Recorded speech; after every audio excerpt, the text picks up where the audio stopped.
If you're a massage therapist, you already know that feeling, right? The power you have in your hands.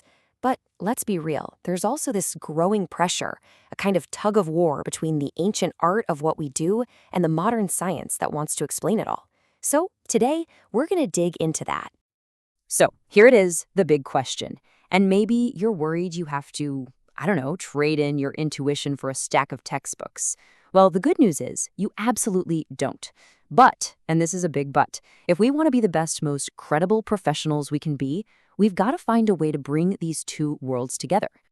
Oh man, you have totally seen this play out, right? Maybe in a Facebook group or even just in the break room. You've got the traditionalist camp over here, all about intuition, energy, the feel of the work. And then you've got the skeptic camp over there who are like, show me the peer-reviewed study. Look, this isn't about picking a team. It's about building a bridge. All right, let's dive into our first section, the art versus the science, and how we can find some balance here. Our first move, it's all about changing how we think about science. It's not about losing the magic, the art of what we do. It's about adding a new, powerful tool to our belt, science literacy. Okay, let's get one thing straight right away. Science literacy sounds kind of scary, doesn't it? Like you have to go back to school and memorize, I don't know, the Krebs cycle. No way. It's not about that at all. Think of it as a skill, not a subject. It's simply the process of asking, hey, is this thing I'm hearing actually true? It's about being curious and trying to poke holes in an idea to see if it holds up. To really get this, picture a big white wooden fence, okay? Inside that fence is everything that is science. Stuff you can test, you can measure, you can try to prove wrong. Now, everything outside the fence, that's non-science. And that includes a lot of important stuff, like spirituality, intuition, that incredible human connection you feel with a client. And here's the most important part. Being outside the fence doesn't make something bad, not at all. It just means it isn't science. The only time we get into trouble is when we try to describe something from outside the fence using sciencey sounding words. Okay, section 2, your brain's shortcuts. This is all about why we believe the things we do. And here's a wild thought.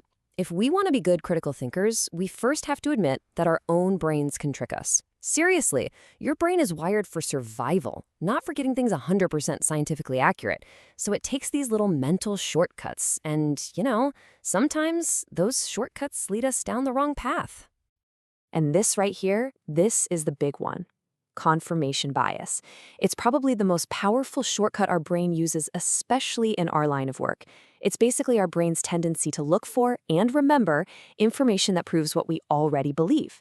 And at the same time, it conveniently helps us ignore anything that might challenge those beliefs. We all do it. It's not a flaw, it's just how our brains are wired.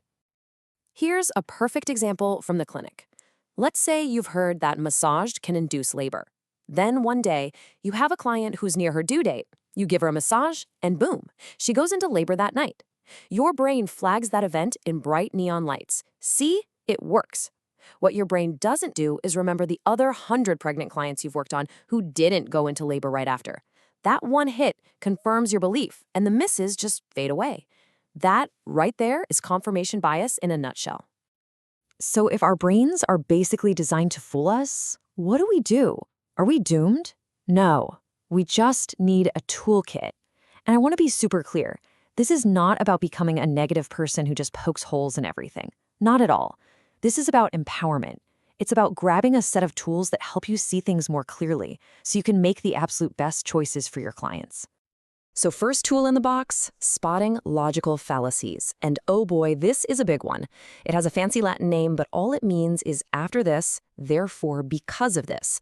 It's the mistake of thinking that just because B happened after A, then A must have caused B. You hear it all the time. My client's headache went away right after our session, so the massage cured it.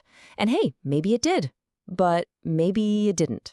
This simple mistake, mixing up correlation with causation, is literally the root of almost every single myth in our industry.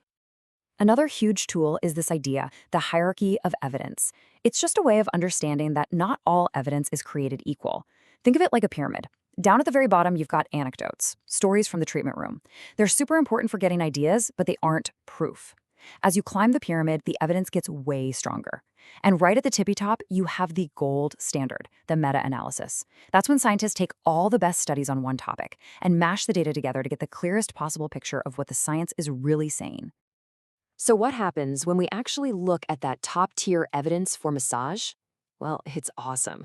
We find out that what we do is backed by some seriously cool science. We're not just rubbing muscles. We're talking about neuromuscular effects, where we're actually calming down the nervous system.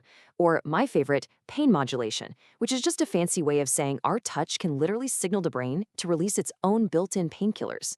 The real science is so much cooler than the myths.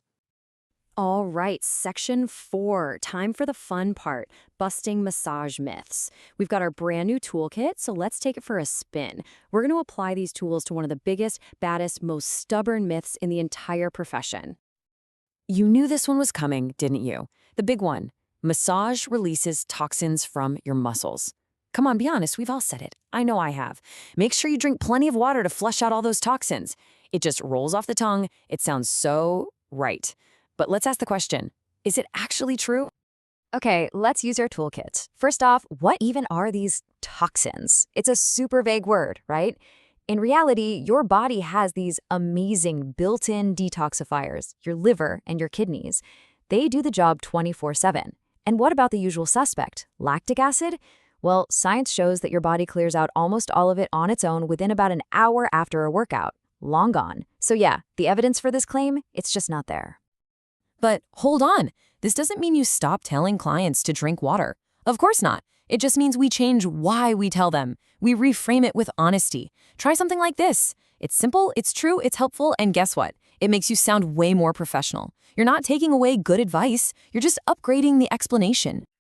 Okay, this brings us to our final and maybe most important section, becoming a compassionate skeptic.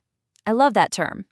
It's all about taking this new knowledge and using it to make things better for you, for your clients, for the whole profession, without, becoming a jerk about it. When you're talking to your clients, keep it simple and honest. You don't need to give them a science lecture. Instead, translate the cool science into simple analogies they'll get. Focus on the benefits that we know are real, things like feeling more relaxed, easing pain, being able to move a little better. I promise you, that kind of honesty builds way more trust in the long run than any fancy-sounding myth. Now, talking to colleagues, that can be trickier, right? Here's the key. Facts and data almost never change someone's mind on their own. You've got to connect with them as a person first. Remind them and yourself that you're on the same team. You both just want what's best for your clients. So instead of lecturing, try sharing something you learned and ask what they think. Make it a conversation, not a confrontation. And really, when you boil it all down, it comes to this simple, powerful idea. This is the guiding principle for the evidence-informed therapist. Notice what it doesn't say. It doesn't say stop doing that technique. It just says be honest about what it does. You can still be an artist with your hands. You can still follow your intuition.